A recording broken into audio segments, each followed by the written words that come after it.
So there's this joke I invented, which I'm absolutely sure I'm not the first one to invent. But since I haven't heard it from anywhere yet, I think I'll claim it as my own. It's a joke that only makes sense in Finnish, so be amazed. See, it goes roughly like this. What do you call a group of people who used to live pleasurable lives in other worlds, then died and incarnated into this hellhole? Oligarki. See, that makes fun if you understand that karkki is Finnish for candy, and oli is past tense. So, in the past tense, at least we used to have candy. That to me is very funny. And they are supporting anybody against the West because these guys are stealing their candy. And that's the end of my fancy interpretation of the Ukraine war. Warning, your results may vary. Oligarchy used to make candy, but now they took the bread too.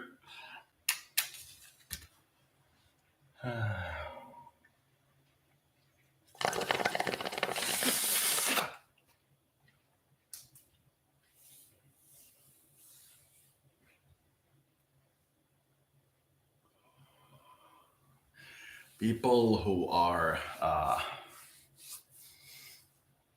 showing me discontent. Oh, that's good weed.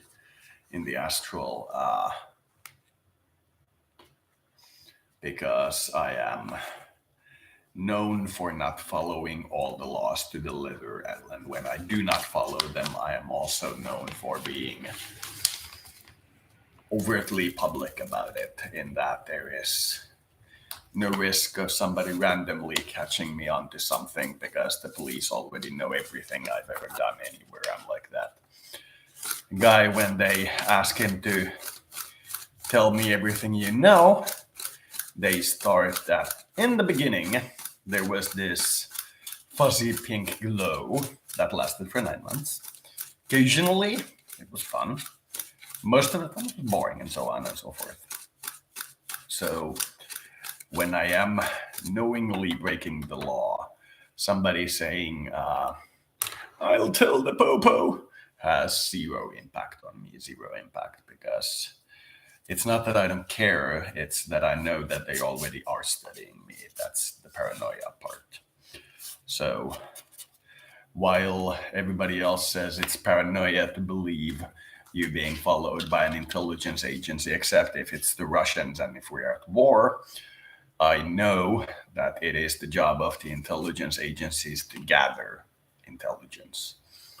If they can put a file on you in some deep, dark basement, which has all your secrets in it, in 100 years, when you'll be powerful or somebody they need to remove, they'll take out the envelope and go, these weaknesses. And that's the nature of the business. Anybody who doesn't believe that the government is actively following them is criminally insane, is literally criminally insane. They believe, like a child, that they can do something without the parent being immediately aware of it. The parent may not show that they are aware that you broke the rules, but for 99% of the time, you are like the kid with the cake around the face and going like, I didn't eat the cake. Which brings up another topic, the actual oligarchs, the people who are not eligible to vote, but have politics thrust upon them, who through this thrusting motion gain a large amount of leverage, you see, and then use this leverage to transform states into their preferred models, because if we can't do it here, we'll do it somewhere else. And from what I can gather, to these people, Putin is the butler. they are the weapons of mass destruction. If the children randomly start all speaking Russian and saying fuck your Western civilization, then we're all done. That's the way it goes. If the children, like they usually do, stay out of conflicts, then the butler can beat the criminals and the criminals can beat the butler, and the butler accomplishes his mission of defending the family as they escape. But the oligarchs, from what I can gather, are not much phased. They are worried that this has gone violent, but they aren't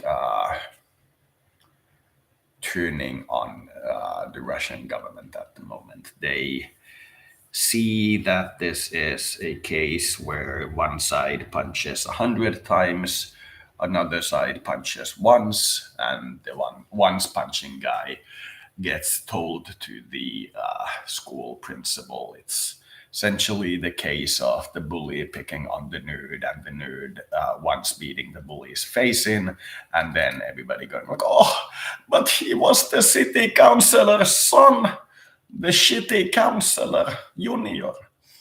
And that's how they see it. And West, of course, sees it as a question of hegemony. Somebody is threatening them instead of those poor sand niggas in the desert. And I'm using that very, very openly.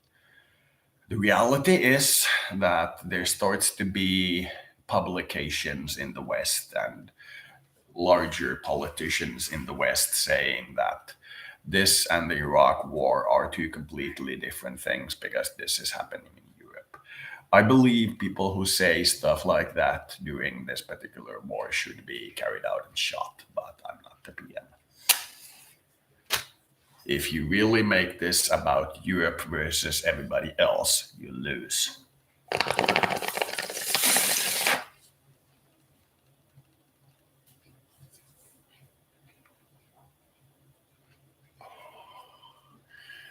I know I'm not going to win this one because there is such a long history of hatred between these two camps.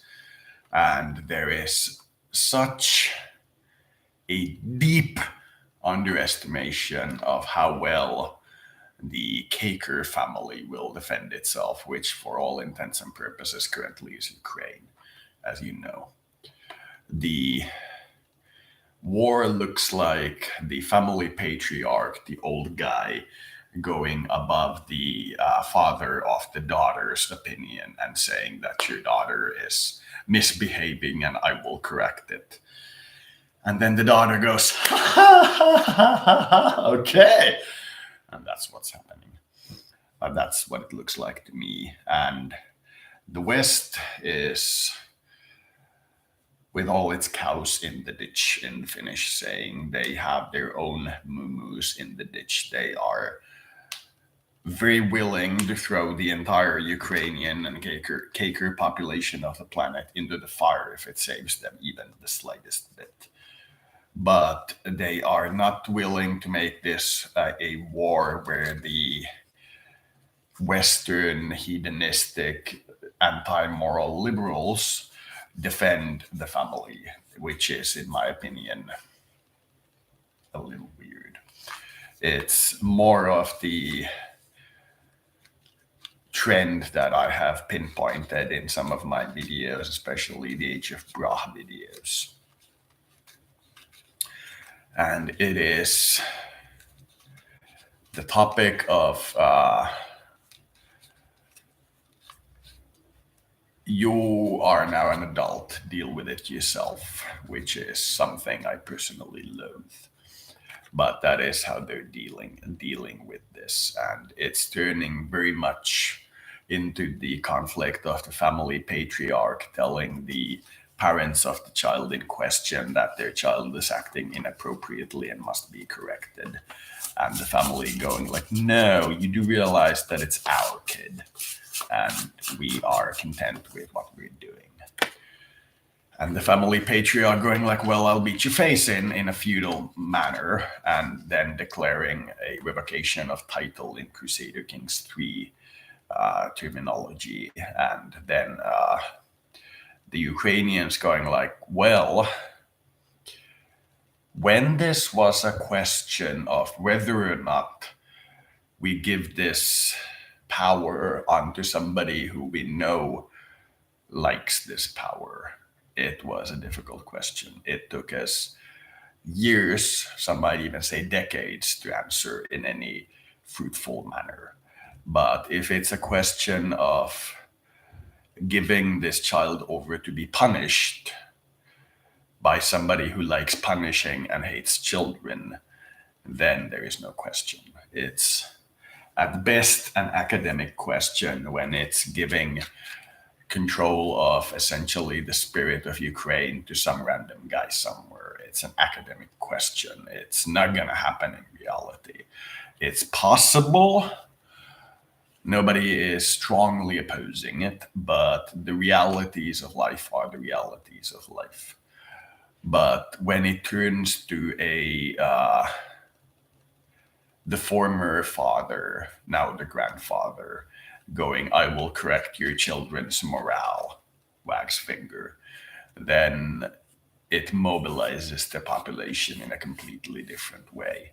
At best, the what I might call peaceful oligarch takeover of Ukraine had enough support that if it consistently and for a long period of time proves ability, it can be considered as one option amongst many. But if it turns from one of ability and heart in the situation to one whose ability is perhaps similar but is obvious, is interested in punishing, then I believe the situation is completely different. Though I do know that if the candy class of Ukraine would be able to end this war by being killed, then they themselves would vote to be killed. That's what I know about their national spirit at the moment, which is why they're all fighting so well. They all know that if their one individual death would end the war, then they would give it, but they don't know which death it is that they're looking for.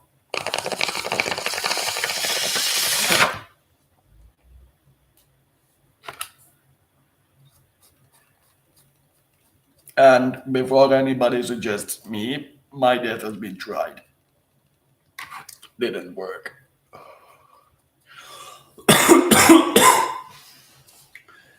In fact, as much as my rather deep-seated self-loathing will allow, my death actually made it worse, noticeably so. The world has gotten worse since my death, which is one of the reasons I'm seriously thinking of reincarnating again. The problem is that you forget where the spirits are in your internal world. That's the problem with reincarnating. On this side of the fence, everybody is internal to you, and the world is an external dream. It is when somebody approaches you with hostile intent in the real world, your options are limited. You can basically fight or flight. While in this world, you can find the internal aspect that is causing you to attract that conflict to you, pause it for a moment with the promise of trying to solve it later, and the person just blinks. They give this clear signal of I hear and understand you, and then they walk away. That's the end of the conflict. This side is super safe. Super safe. Literally. I have been stabbed beaten, had my heart carved out of my chest, have my eyes carved out of my head, been shot in both hemispheres, both horizontally and diagonally, been shot from the chin through the top of the head, and a great deal of other deaths. And I can say that from this side's point of view, they're funny. Really. The fact that this dream of yours actually entices you to move in such a manner that you hurt yourself so badly that it takes the parent figure of the soul to actually go, oh, is the boo boo? I kiss the boo boo, is charming. There is much charm to it. It is not something where the soul likes being charmed by it because it realizes that it is not the healthy thing to do, but it is charmed by it. The soul is an interesting concept. It is something that never changes, but never ends changing. It is in that. There is the oldest part of your mind that you can find in for any person most often is something along the lines of the marshland between your subconscious mind and your soul. Traveling that and finding a logical motivation for every single action that you did, but not necessarily the reactions that you got. And you will have pierced the very outer fog of the soul. Once your understanding of why you keep doing certain things and why it reflects is so clear that you see the world desperately trying to teach you something that is just beyond your comprehension, and you have tried everything that you can think of, but you haven't tried them with every combination of everything you think of. And you occasionally get a new idea here and there of how it might be solved. But the underlying issue of needing to reincarnate, needing to not have eidetic memory, which is your closest perception to reincarnation, is troublesome because once you dream and you are no longer bound in the structure of reincarnation, it is a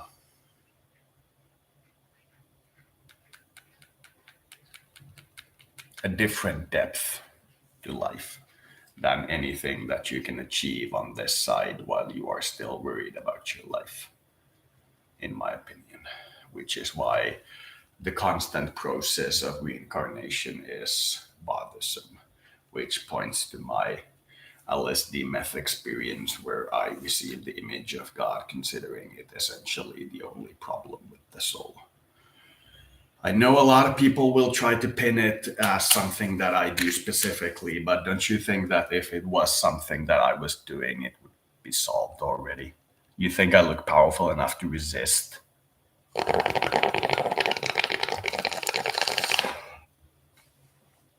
The problem is that people think it's the problem of the guy who's outside of the norm and they need to change. You have the assumption that when they started to be outside of the norm, they had any power to resist others changing them, and that others like you haven't changed them to the model that you think they ought to be in, whether or not living or dead or straight or gay, or you are assuming that at the beginning of their journey they had power to resist people who are like you and want to change them. That would be the problem. I have concluded that it is not something that when I had the experience I had ever seen any human anywhere not do. That is what it felt like to me. I can still only compress it into the vaguest form with the strongest possible qualifier that this isn't what it felt like, but I'm putting it into words.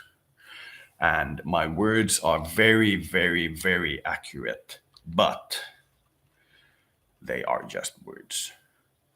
And the feeling was that when humanity reincarnates, it takes the same soul, puts it into a new environment, and re-rolls all the previous characters into that environment. In other words, it gave me the idea that we make our children just so we can incarnate into our children, or rather, incarnate through our children. That is the sense that it gave me. And the sense of why that is wrong is because the lifeline of you becomes essentially one person and very short.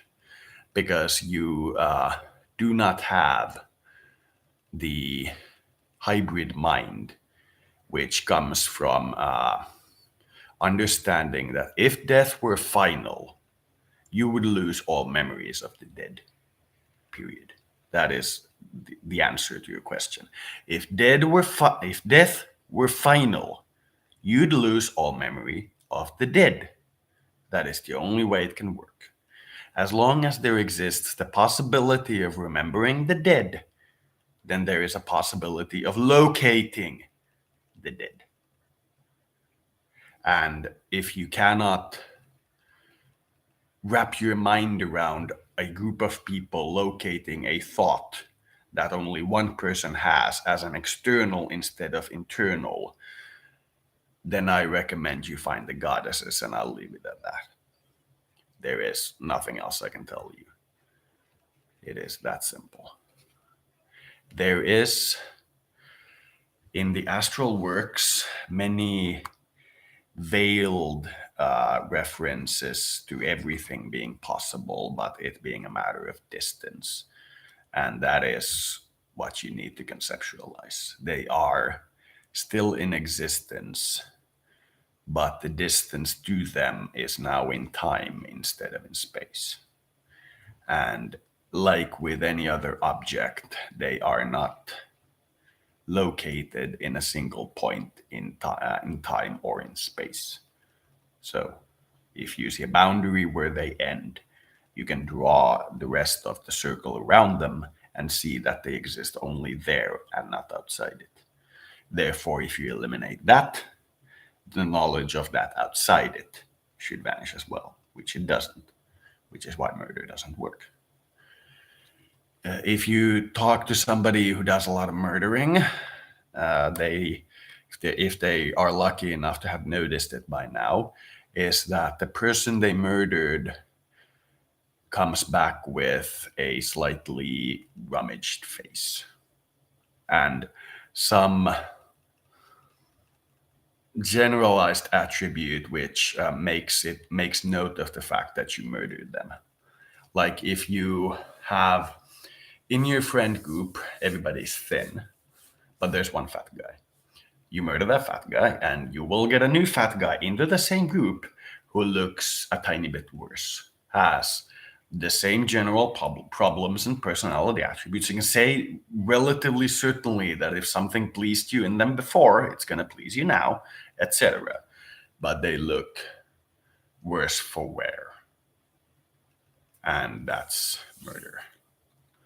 And that's why murder doesn't work. You are rubbing shit on your face. That's all it does.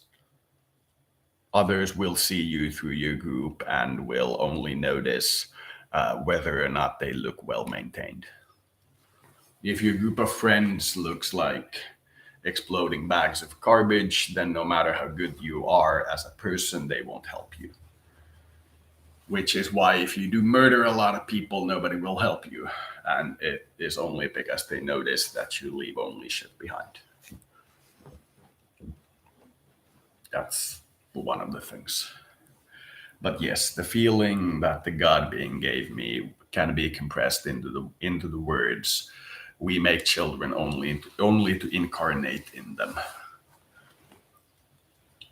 And I know how stupid that sounds, especially coming from somebody like me. But that's what it told me. I believe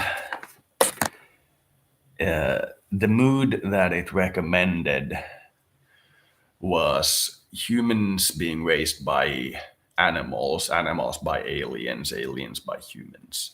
Something along the lines of what the Americans call the separation of powers, but in spirit. It is something to do with how we expect the next generation to play ball. Something along those lines. It's like, it's very ethereal to put into words, but something along those lines.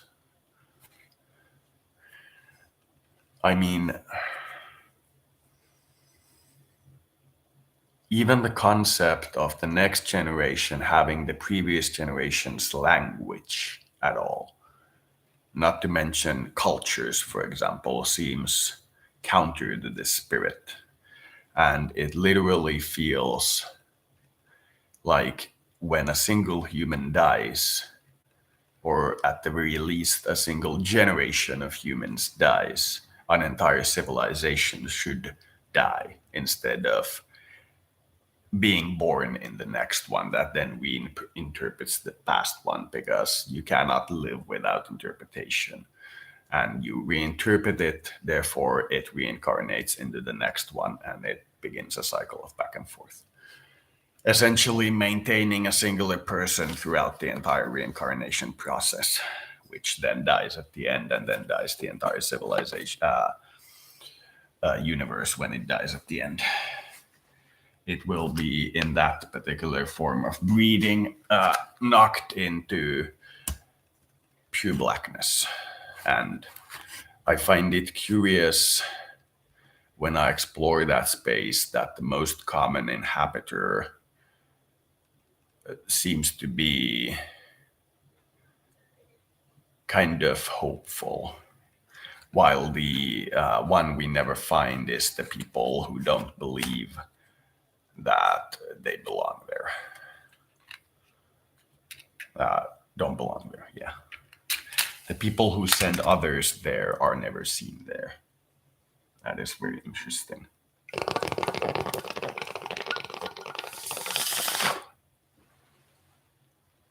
There is only the vaguest sense of pain. Absolutely vague. Even pains that ought to be absolutely mind altering on Earth are barely a nudge. It's barely a nudge. You feel it, but it passes in seconds. That's what the other side feels like. In this world, if you break a bone, you'll feel at least a strong headache's worth of pain. There you will feel like, huh? Uh-huh. Interesting. And then you'll walk to the doctor will fix you and you walk back home.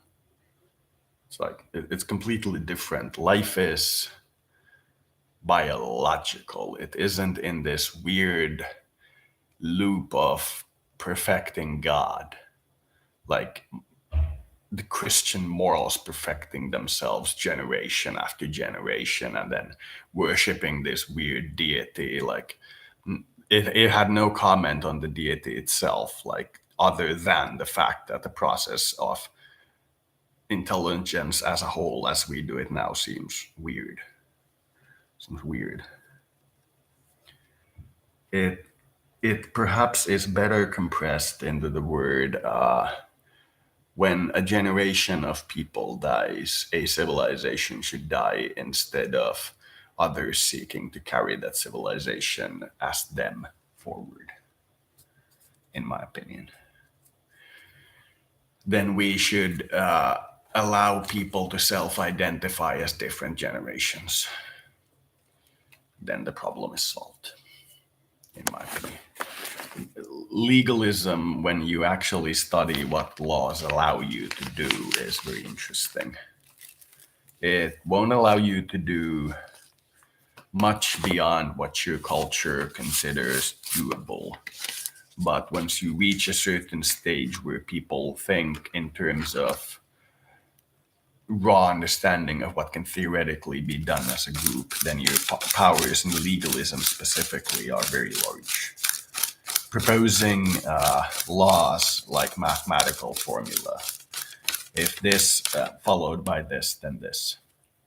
In this example, if people can identify as a age as well as like gender and species, then it is likely that generations will actually be self-contained units, in that when no longer nobody wants to identify as the 1960s forever, for example, then the whole memory and existence of 1960s ends. The culture itself ends because the other don't consider it self-contained in their culture. They understand the 1960s through the people who self-identify as 1960s.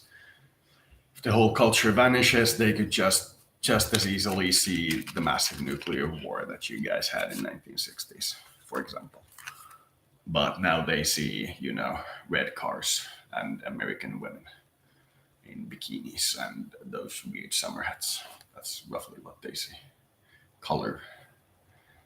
It hasn't been long in 1960s when color television, aka actual moving color, was invented. From that point backwards, TV itself was at least 40 years old in theory. But color truly came around roughly in the 1960s. Photography was around for 100 years, black and white. Then suddenly, for the sake of posterity, it mattered. And then color was very, very bright. It was bright before that, much brighter than today, but today's colors are very neon. They're very neon. And also, the high school age youth are dressed so much more colorful than my generation was, and I'm loving it. Absolutely loving it. They're finally starting to look like what I imagined I'd want to look like in my generation.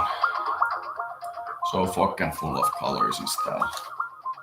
Not like any specific style, but if your style is to look like a Western businessman, for example, you will put so much effort into it that it shines, it pops out. That to me is very, very good. I have noticed some culture-wide attributes that are changing.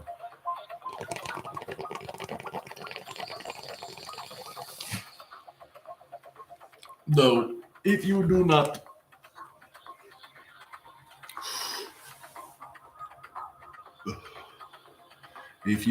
have the opportunity to see them in their natural environment, then you will have seen no change.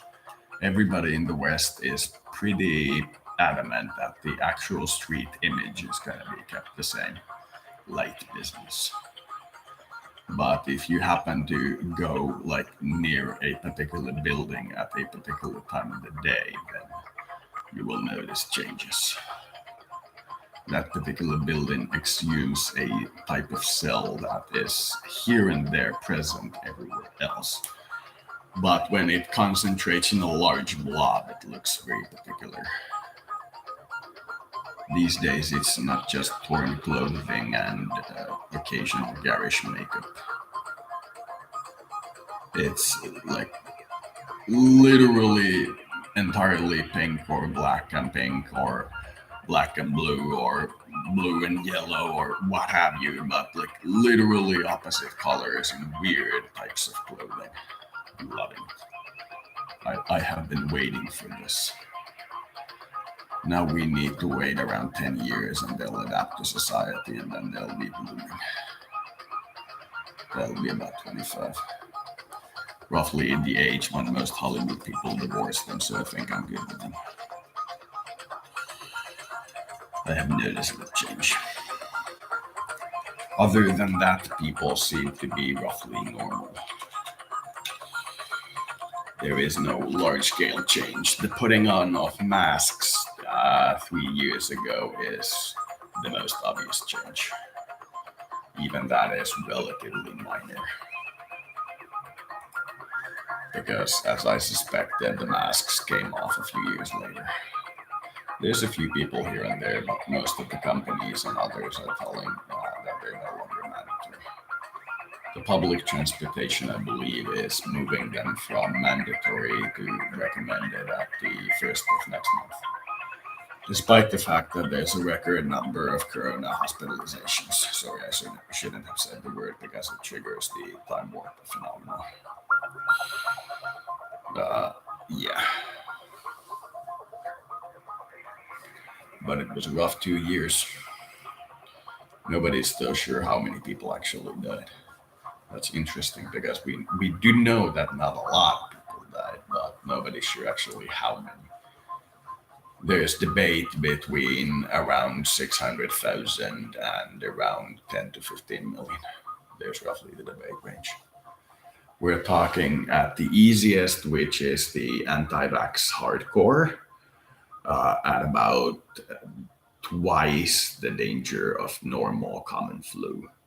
Nobody that even the hardest anti-vax elements considers credible, and I know because I know the elements, considers the guys who say it's just the flu serious. Everybody who's had it knows that it's not just the flu, but how much worse is the question. My opinion, based on my having contracted it about 4 times in my view, and I'm not going to stick like this long a thing up my nose to prove my point. You can take it or leave it because I'm a storyteller. And in the 4 times that I've had it, the hardest by far was the first infection, which to me makes sense. And if it had remained at the intensity of the first infection, I would very, very, very much be worried. But as kind of predicted from this disease, it didn't. It made a couple of mutations that were roughly as contagious, in the ballpark of contagiousness, and up and down in fatality rates. The second one was much milder. The third one was almost as hard as the first one, which meaning that since I've already built an immunity from the first 2 variants, the third one was bad. Then came the fourth one, which is the variant we in immunology business are very much waiting for, which is the very, very, very, very high transmissibility, but low mortality, meaning that everybody's likely to get it, but this time it's not going to be even the flu. And that is what the statistics tell us. As there is now emergency care capacity sufficient to take care of the corona damage in the normal ward, we no longer need the emergency ward for corona because it has gotten milder and more transmissible. In addition to that, most people now have a immunological resistance either through contracting it or getting the vaccine of at least 2.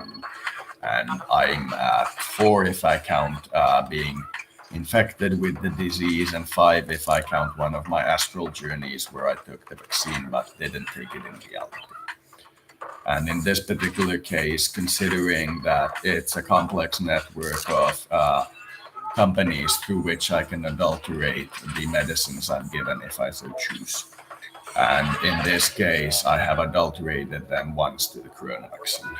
And I do not know if this link is true. But depends. So if that is true, I have taken the vaccine once, and I know I'm going to be shot for this, but I would prefer to get variants 1, 2, and 4 instead of the vaccine, and the vaccine instead of variant 3. That is my hypothesis. Now that it is at Omicron, I would not think of the vaccine. But I would think of running around maskless and taking a 2 or 3 week vacation at home afterwards.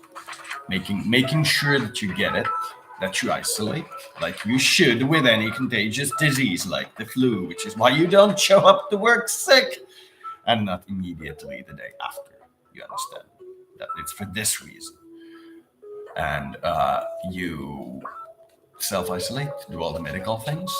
You don't even have to test for corona, but if you go outside right now and go shopping and spend the day around town without a mask on, you'll catch it. And you'll be sick for a few days. Take one day after your symptoms subside, preferably 3 if you were deeply ill. But if it was a light disease, you can go with 1 day after symptoms subside. If you sneeze on the day that you're supposed to be subsiding, I wouldn't recommend showing up for work tomorrow. And that's about it. Then you will have at least one viable corona thing. If you really believe that the corona passports are gonna stay, which I don't believe they're gonna, I believe this was a classical case of political fear-based overreaction like the biolabs thing is. But if you believe it's gonna stick, then get yourself a doctor appointment to get the corona test, and then like 3 weeks later get the corona antibody test, which proves that you have contracted it and gotten better, in which case you're producing the antibodies naturally. That will be, if they do keep the corona passports, most likely at some point sufficient to allow travel. They can keep the travel restrictions vaccine-based for a while. Then certain groups start being sedentary to a point that is truly unhealthy for society. Because if you truly do not allow people who allow, for example, blood transfusions to travel anywhere, you'll see symptoms. You won't like those symptoms. Speaking as somebody who's lived through the dark ages, you wouldn't like those symptoms.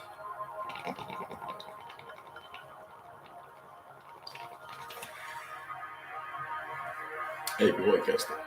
Kun sä vittu löydät sen oman DNAs läpi tuon vittu pelleilyllä, niin kai se nyt on tullut edettyä. Gonaat pari päivää jossain psykoosin kaltaisissa tiloissa kelaten, että sä oot se ja sit tuut alas sieltä ja integroit sen muiston normaalisti, niin eiköhän se riitä. Jos ei se kerro teidän todellisuudessa kiinni, niin missä se sitten? Ei se silloin ole siinä omassa todellisuudessa. No siinä omassa todellisuudessa on siinä, eiköhän mä silloin ole se. Se on aika yksinkertainen juttu. Jopa semmonen, joka nimeää uskontonsa kieltäjiksi, niin pitäisi ymmärtää tommonen totuus.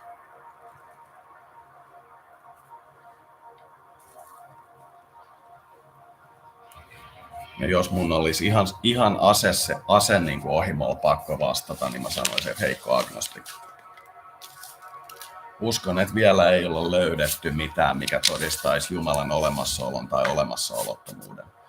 Uskon, että semmoinen saattaa teoriassa jossain vaiheessa olla mahdollista löytää, mutta vielä ei ole löydetty. Se on heikko agnostikko. Ateisti on semmoinen, joka sanoo, että vaikka niin miten katsottaisiin miltä kulmalta, niin sieltä ei koskaan voi löytyä Jumalaa. Vielä sitä voi tietää, sä oot saatana oman planeettasi valtameriä tutkinut vitun nääkäri. Himaa siitä. Mm-hmm.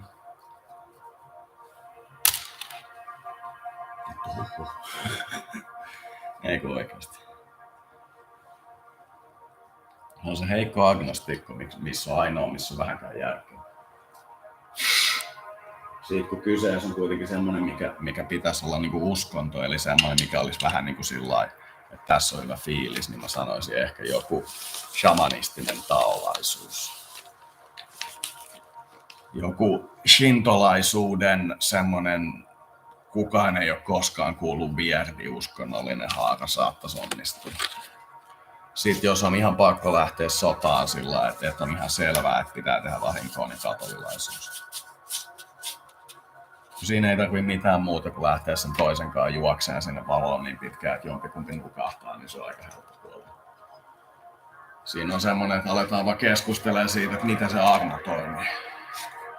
Miten niin sit, jos tulee tämmöinen ja sitten tässä ollaan tämän puolella ja sitten kun tulee tämmöinen vastaava, niin tässä ollaan tämän puolella, mitä toi ratkaistaan.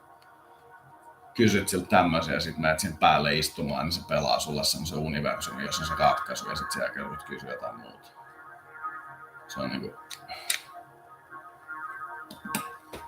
Kaikki niin vitu semmosia, että kun jengi tekee niitä koko ajan eikä yhtään ajattele mitä ne tekee. Ne ei oo mitään semmosia uusia ulkoisia juttuja.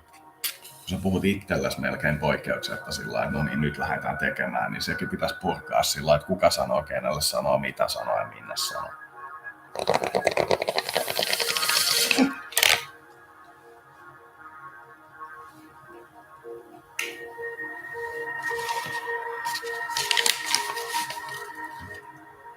Silloin kun sä teet muistiinpanoja, että sä kirjoitat paperille, niin kenelle sä oikeasti kirjoitat?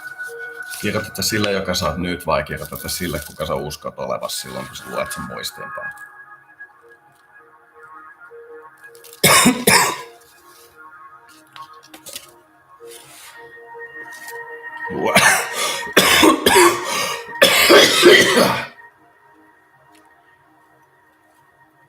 Ja tiedätkö mistä tietää, että koulu on polotusta? Jotta tietää. Voin laittaa sun tähän viereen vielä threadmappi pyörimään ihan sekuntia.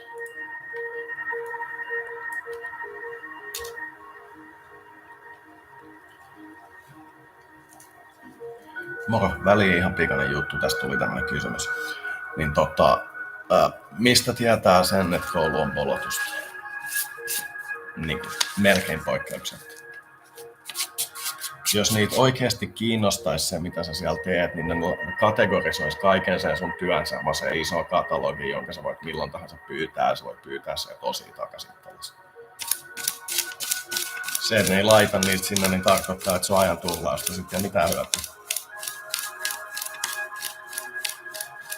Ei sillä, että ne lopuksi arvioi, niin ole mitään arvoa, ei sillä ole mitään merkitystä.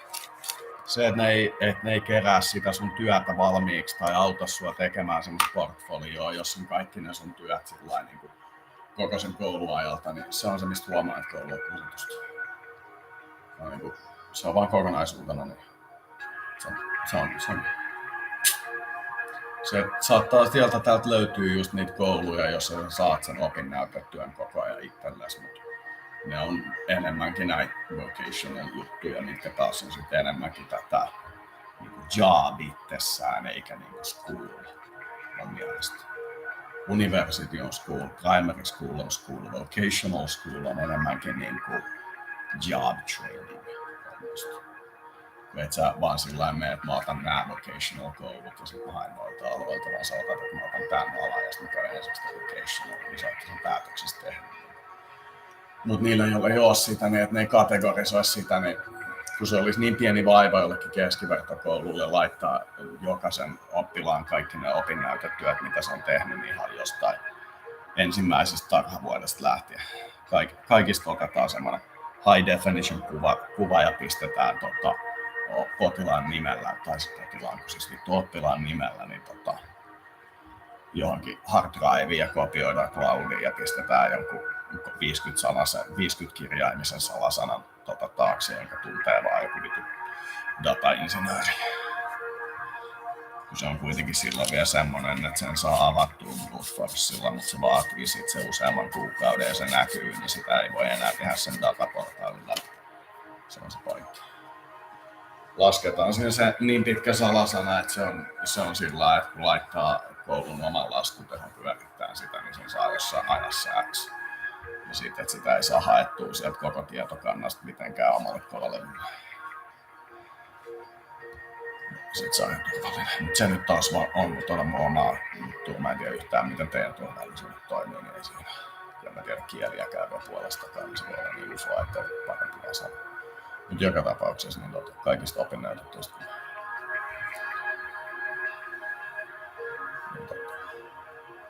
Se oli se pointti, minkä mä halusin tänne puolelle vastata.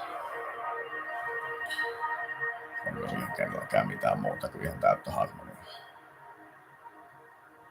Tällaisia tuli. Ei tullut mitään vastaanottia. Kukaan ei sanonut missään vaiheessa, että objektaa, kun mä sanoin, että mulla oli tämmönen, jos mä piti kysyä tämmönen juttu. Eli että teidän pitää nyt vain jatkaa, ja sitten jos joku kuulostaa epäluonnolliselta, niin sitten sanoo, ja sitten mä vaan höpisen tässä vaan aikaa, jos kukaan ei sano mitään, niin sitten mä olin oikeassa. Niin se ei häiritse sitä verkkoa, kun sinulta kysyy. Se on hyvin neutraali tapa kysyä. Muuten ne vaan istuu ja sitten siinä voi höpistä tuntikausia ja sitten sieltä näkee välillä, kun ne väläyttää sen, että hei hetkinen, nyt tuli semmoinen, mistä ollaan eri mieltä. Sitten jos niillä on se, että ne todella hanttaa jotain, minkä mä oon nähnyt 1 tai 2 kertaa koko elämäni aikana, kun mä oon tutkinut tuota karttaa, niin se on hyvin outo tunne. Silloin ne juttelee, mutta ne keskittyy ihan täysin koko yhteisönä siihen, että ne vaan skannaa sun. Vittu, se on ihmeellinen tunne. Se näkee, että ne lähtee siinä, kun siinä juoksee toisessa reunassa se koodisto, niin ne lähtee puhumaan binäärinä ja sitten ne niin tunkeutuu sinne sun psyykkeeseen sillä hologrammilla ja tulee ihan siihen, missä sulla on joku 3 semmoista pyörivää lausetta, jolla sä kelaat itseäsi ja sitten se lähtee niiden läpi luomaan semmoisen viruksen ja vapauttaa sen sinne ympäristöön ja sitten nopeasti sotii sen kanssa sen kenttäsodan, että miten se saa sen tasapainoa, mikä vie joku pari sekuntia ja sitten se kääntyy takaisin suhun ja siihen virukseen katsoo sillä, että onko nämä samat ja sitten se on sillä tällä sipuja ja pistää toiseen suuntaan ja keskittyy vielä virukseen. Silloin kun niillä on todella semmoinen, että ne niinku pitää niinku tehdä joku asia. Mä oon 2 semmoista konfliktia nähnyt ja toisessa mä olin hyvin kaukana keskustasta sillä, että mä oon ihan hämärästi tietoinen, että mitä ne teki. Ja siinä oli jotain tekemistä sen Itä-Euroopan tilanteen kanssa, mutta mä en osaa sanoa yhtään, että mitä. Ja toisessa mulla ei ollut mitään käsitystä. Siinä toisessa ja ensimmäisessä niin ne ei skannannut mua. Siinä niin kuin ensimmäisessä eli niin kuin, siinä niin kuin ensimmäisessä eli siinä toisessa. Eli siinä, missä ne skannas mut, mikä tuli niin kuin tokana, mutta mä kerroin se ekana. Niin, siinä tapahtumassa niin, ne skannas, mutta se oli aika outo tunne. Se kesti joku 15 sekuntia sinne eteenpäin. Se oli velmu, kun sen tunsi sillä, että nyt se keskittyy sillä, että sitä todellakaan ei saa haastaa. Sitten heti kun se keskittyminen menee ohi ja se on 2-3 sekuntia saanut keskittyä siihen toiseen, niin sitten pitää ihan niin kuin kohteliaisuussyistä niin keskittyä siihen olentoon vihamielisesti tai sillain niin kuin haastavasti. Vihamielinen on väärä sana. Haastavasti. Sekin niin kuin viittaa dominointiin, mikä taas ei ole se, mitä mä ajan takaa sillä sanalla, vaan mä ajan niin kuin difficult, eikä niin kuin challenging, kun Suomessa on synonyymet.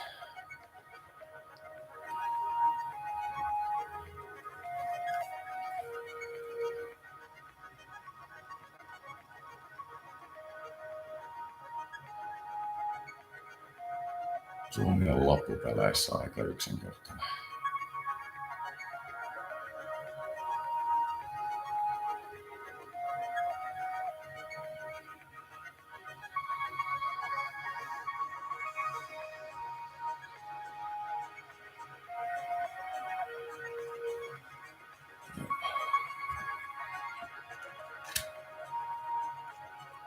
Siinä on vaan, että näin yksinkertaisella kielellä, niin se sanavarasto on aika monen.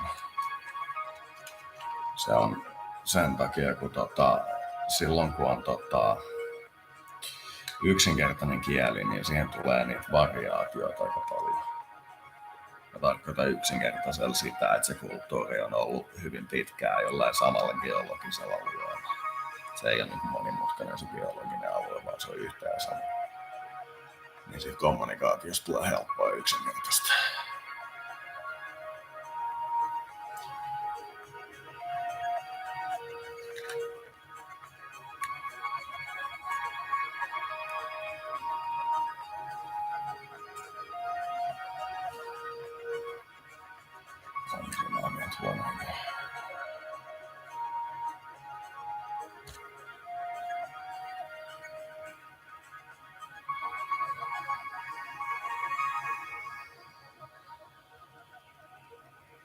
I look up into the sky, and I know that yes, we are part of this universe. We are in this universe. Eikö ensimmäiseksi kun sotaan lähdetään, niin siltä pitää siltä sotivalta johtajalta kysyä, että oot se ihan niin kuin varma siitä, että on olemassa semmoinen todellisuus, jossa sä antaudut. Se ei välttämättä ole meidän todellisuus, mutta että semmoinen on olemassa. Jos sä sanoo, että semmoista ei ole, niin sen kai ei pidä missään tapauksessa olla yhteydessä. Siellä on tiettyjä semmoisia, sit kun paljastuu, että joku todella lähtee sotimaan, jolta sit pitää saada selville se oman kansan selviämisen takia mahdollisimman nopeasti. Tiedetään, että millainen se on se tyyppi.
I remember roughly that period, but not much of it.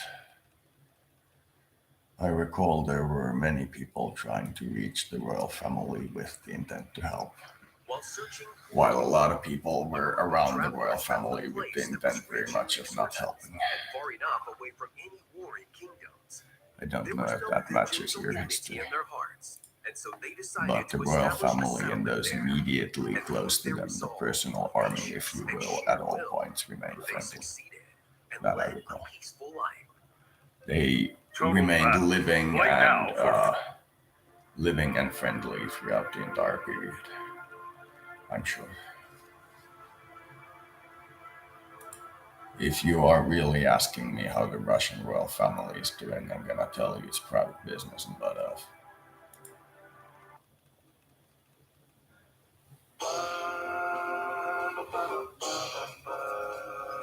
I know enough about the spirit not to know about the spirit.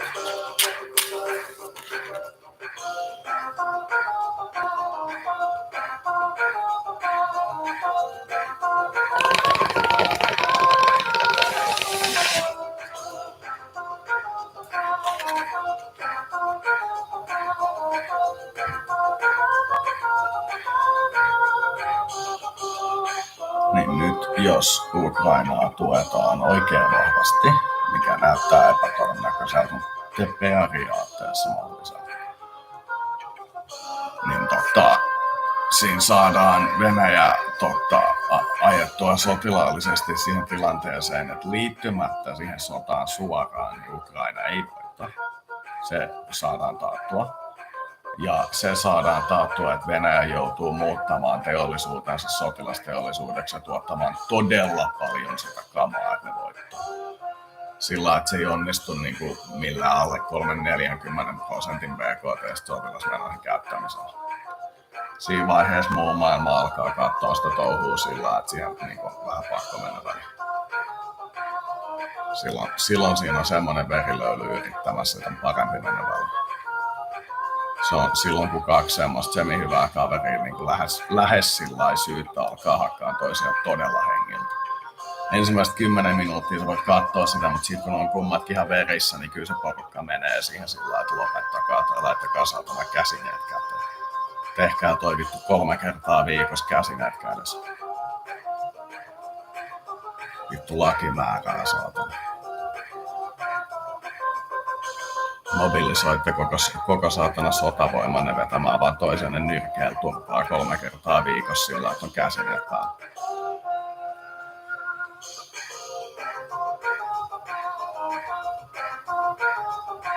Tiedät, mitä mä tarkoitan. Saadaan Venäjä pakotettua siihen, että ne joutuu muuttamaan sen koko siviiliteollisuutensa niin sotilasteollisuudeksi, mobilisoimaan sillä, että ne joutuu todella siirtämään sen väestönsä siihen sotimiseen, että siihen ei mikään kaukaisestikaan ammatti- ja reservi riitä, jos me tuetaan Ukrainaa riittävästi. Mutta me saadaan myös taattua se, että jos Ukrainalle käy todella sit niin, että Venäjä mobilisoituu ihan täysin, niin sit siinä on sillä, että sit me muut joudutaan katsoa, että mistä me ollaan oikeasti tehty. Se riippuu nyt siitä, että kuinka pitkälle se Ukraina annetaan mobilisoitua. Se riippuu siitä, kuinka hyvin se Zelenskin julkikuva kestää. Heti kun siihen tulee semmoisia oikeita säröjä, että esimerkiksi se venäläisten propaganda siitä, että vaikka se on juutalainen, niin se on periaatteessa natsi, niin jos se alkaa menee siviiliväestöön läpi sillä, että se Azovin pataljoona ei oikeasti niin kuin, mitä se nyt sanois, kuolle taisteluissa. Niin, se on vähän sillä, että jaa. Ei aloitusmaksua, piilokuluja tai sitoutumisaikaa. Ja siellä on tullut jo ihan vähän reportteja siitä, että se Azovin pataljoona on masakrannut niitä pakenevia siviileitä, kun on ollut nuoria miehiä. Siitä on tullut jo vähän reportteja. Jos se paljastuu tosiasiaksi, niin mä käännyn ihan 100% meidän tueksi. Sitten heti kun Ukrainan presidentti väläyttää vähän sille Azovin bataljoonalle, että varmistakaapa, että nuo, jotka tekee tuommoista kuolleeseen taisteluun, mä käännyn 100% takaisin Ukrainan tueksi. Sotaoikeutta niille ei voi antaa, kun sisällissota alkaa heti, mutta se voi sille Azovin bataljoonan komentajalle sanoa, että ne sit semmoisia tehtäviä, että ne kuolee. Puhut siitä, että pelastat sen maan natseilta, niin näytä se. Muulle armeijalle voidaan sanoa sillä, että tapelkaa sen verran, kun haluatte. Sitten kun näyttää siltä, että ette enää halua tapella, niin se loppuu siihen. Sitten siviileille voidaan sanoa, että kaikki saa paeta. Ei ole mitään pakkoa. Miehille sanotaan siinä rajalla sillä, että etkö nyt kuitenkin tiedäks vaikka luotiliiviä rynkkyjä ja tähän, että mene sinne Kiovaan. Mä voin lähteä tästä sinne Kiovaan. Sanotaan niille nuorille miehille se raja sillä. Se ei niinku tarkoita sitä, että sä menet sinne Kiovan taisteluihin, vaan että sä jäät tänne vaikka ajaan jotain siviilien kuljetusrekkaa tästä niinku lähimmästä kaupungista Puolan puolella. Sillä. Se on niinku tarkoitettu. Tai niinku tämmöstä. Se ei tarkoita sitä, että sieltä maasta ei todellakaan saisi poistua, vaan että siinä rajalla ollaan ihan oikeasti sillä, että voisit se niinku jotain. Sitä ei ihan läntisellä normilla voi periaatteessa sanoa, että et saa poistua. Silloin se näyttää huonommalta. Mä sanon siihen saman, mutta mitä mä oon sanonut Suomelle talvi- ja jatkosodassa. Siitä näkee, että me oltiin talvisodassa oikeamielisiä, että meitä ei ole otettu aseista kieltäytyä. Heti kun jatkosota alkoi, niin me sanottiin kaikille aseista kieltäytyille, että te liititte tai tapetaan teidät, niin näytettiin sen. siitä sen näkee, että se on silloin kun lähdetään hyökkäyssotaan epäoikeudenmukaisesti, niin ne, jotka ei tule mukaan, niin tapetaan. Sen takia, jos Ukrainassa näyttää siltä, että ne ei päästä niitä miehiä pakoon, niin on pakko aloittaa sitä toista. Silloin se tarkoittaa sitä, että ne luon rajalle sellaisia alueita, mistä pääsee. Mä oon tällä hetkellä siirtänyt koko 2 tai enemmän sukupolvea vanhemman kaluston Ukrainaan. Pistin bulkkipakettiin enemmän. En mä jaksa edes laskea paljon siinä oli mitäkin. Ei se kiinnostanut mua millään lailla. Taisin pitää light ja heavy armorin ja sitten jetfighterit. Muistaakseni. Jos mä niitä lukuja oikein muistan, niin siellä oli joku 10 000 jotain 3-4 sukupolvea vanhaa kivääriä esimerkiksi. Siinä oli jotain kaikkia granaatteja silloin. Niin mä enemmän tai vähemmän tein Irakin sodan aikana. Heti kun se isompi hyökkää sen pienemmän päälle, niin mä eettisesti menen sen pienemmän puolelle. Sitten kun se näyttää se tilanne siltä, että se kääntyy toisinpäin, että siinä on se iso taas ja se pieni, mitä se on nyt ollut 20 vuotta, kun Jenkkilä on painostanut tuolla Venäjällä. Niin sitten mä vaihdan sen puolelle. Sitten kun se Venäjällä pettää se pokka ja se käy sotilaallisesti niiden lähempien päälle, kun se Jenkkilä kuumottaa, niin sitten mulla on pakko tukea. Siihen asti mä tuen sitä pienempää ja se on tällä hetkellä Venäjä. Ihan täysin varmasti. Se on ihan selvä asia. Mut siitä jos me päästään tähän, että se käytän Ukrainan päälle, niin sitten mä tulen. Se ei ole meillä mikään kysymys. Voin tehdä sen kirjoihin ja kansiin. Mä oon sen jopa muistaakseni laittanut kanavalle. Se on siinä mun Hearts of Iron 4-sarjassa jossakin.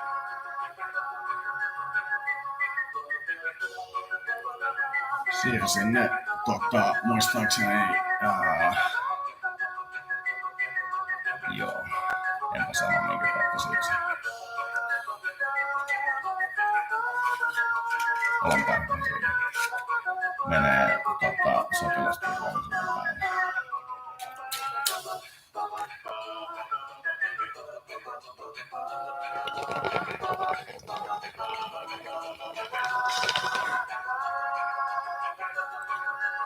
Sen verran voin sanoa, että Bitcoin kaupan alla ne näkyy. Jos oot hyvä laskemaan, niin löydät sieltä.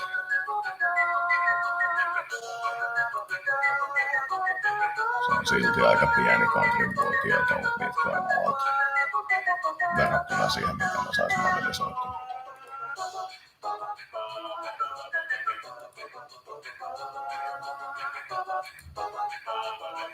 Jos nyt tekisi oikein näyttävän lähdön sieltä lentoFederaatiosta ja menisi sinne vaikka Minnataria alueelle, niin vittu ei alkaa paukkua. Vittu alkaa semmonen paukku, en nyt ole ikinä nähnyt. Mä sanoisin, että mä en voi tämän tilanteen yhteydessä niin olla minkään federaation kanssa hyvässä yhteydessä. Sanon, että ihan kunniasyistä niin voin pääs vaiheessa lähteä. Sitten tapahtuisi kaikkia mielenkiintoisia asioita.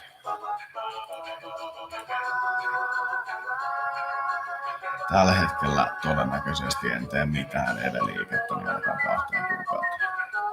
Se on mun semmoinen. Silloin tällöin, jos on joku turvallisuuskysymys, niin saatan lokata sisälle. Ei ole semmoinen, että kandeisi nyt logailla paljon. Nyt heti tietenkin tuli puheeksi, niin tuli mieleksi, että mä voisin lokatakin sisälle.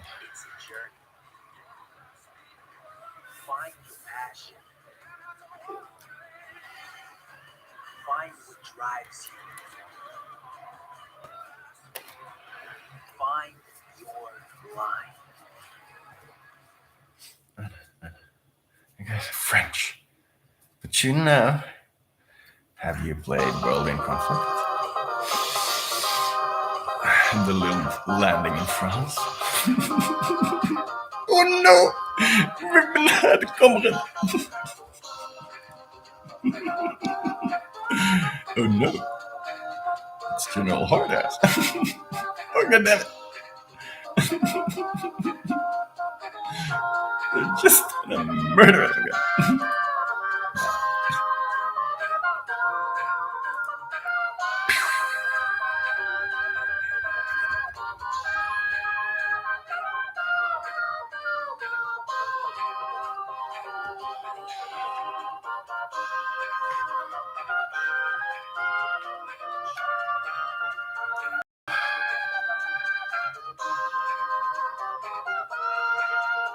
Oh,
Kind of moving on.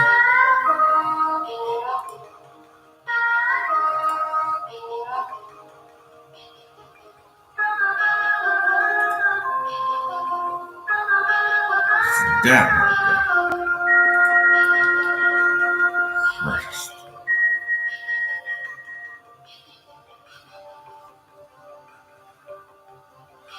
Why don't you put them out there like that? Well,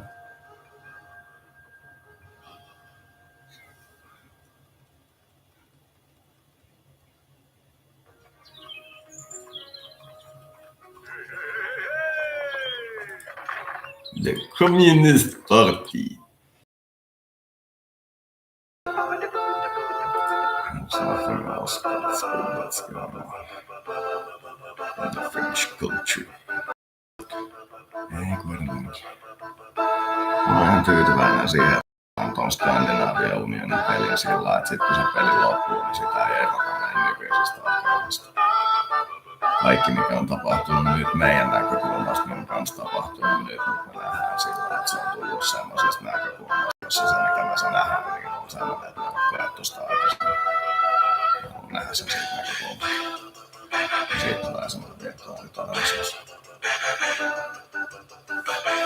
Me lähdetään tuossa siltä näkökulmalta, että sen sijaan, että Skandinavia hajoaa siihen, kun Tanska sellaiset aateliset kaikki niin yhdessä rauhanneuvottelussa.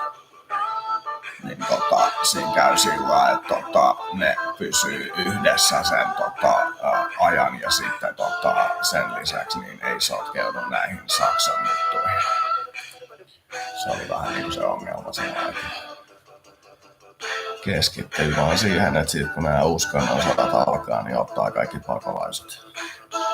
Niin vaikka se olot on siellä vitun kurjat, kun ne joudutaan siirtämään sinne keskelle Lappiin, kun ei kukaan halua samasta määrää jengiä esimerkiksi suoraan sinne Tukholmaan, tietysti ihan sillä lailla. Niin sinne tulee niin paljon jengiä, että sitä ei usko kukaan. Sitten kun ne kuitenkin muuttaa samalla lailla, kun ne muutti Lontooseen, niin ne Tukholmaan, niin siitä tulee aikamoinen pallo siitä kaupungista. Venäjä saa sen sitten lopulta kiinni, kun ne saa se imperiuminsa sinne itään rakennettua, mutta se vaatii sen, että ne opiskelee sitä hallintotaloutta niin paljon, että se vie ihan vitun pitkään.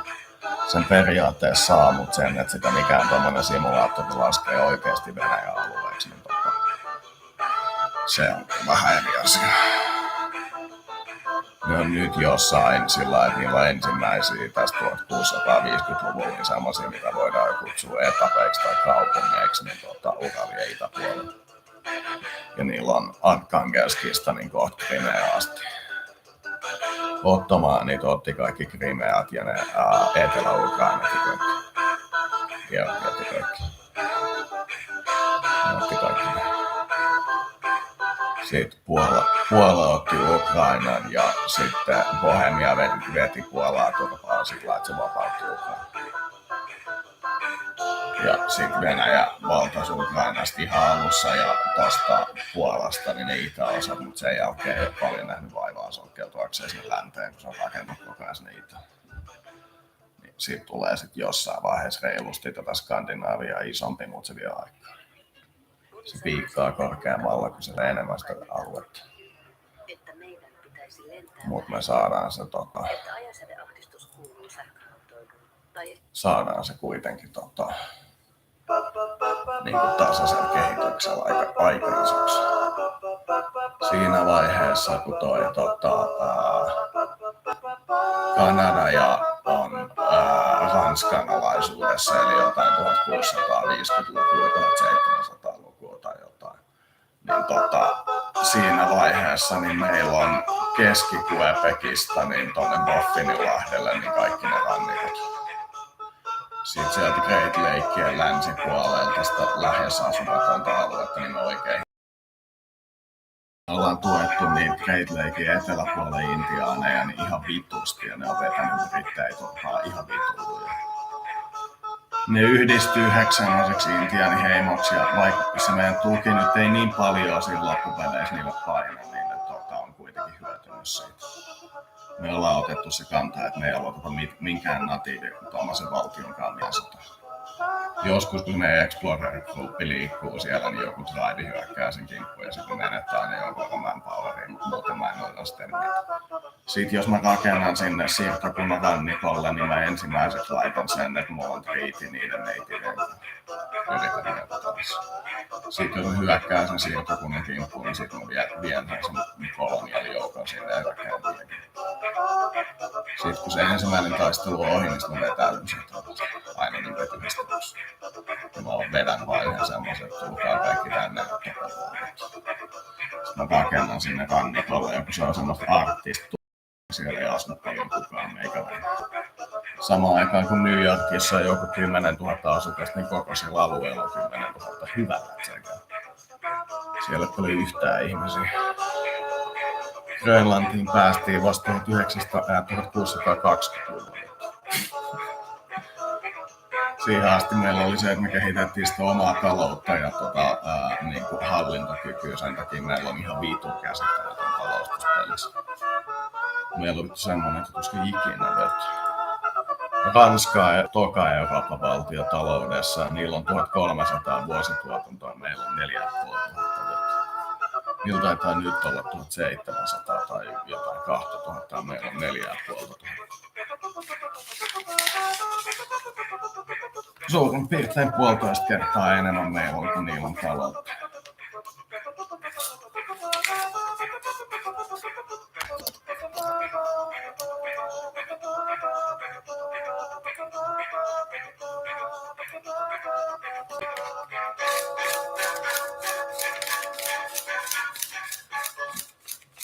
Sitten jossain vaiheessa, kun me edetään sieltä Great Laken länsipuolelta etelään, niin tulee joku niistä eteläheimoista tai sitten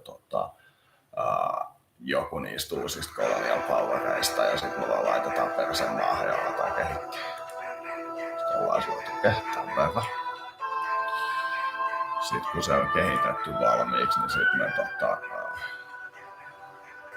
katsotaan sitä, että pitäisikö mahdollisesti tehdä niin esimerkiksi, että antaisi jotain itsenäisyysalueita, kun siellä on semmosia, mitä ei pysty itse kehittämään, jos ne on sen oman rannikon ulkopuolella, niin ne on parempi itsenäisiä. Onko täällä mitään mielenkiintoista? Mennään kauan.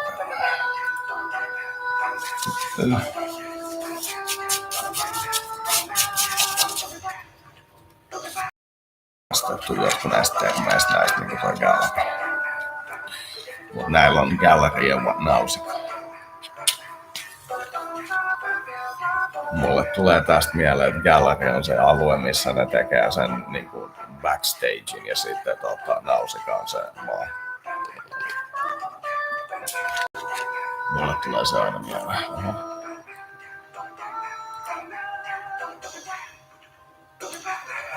Se on tämä.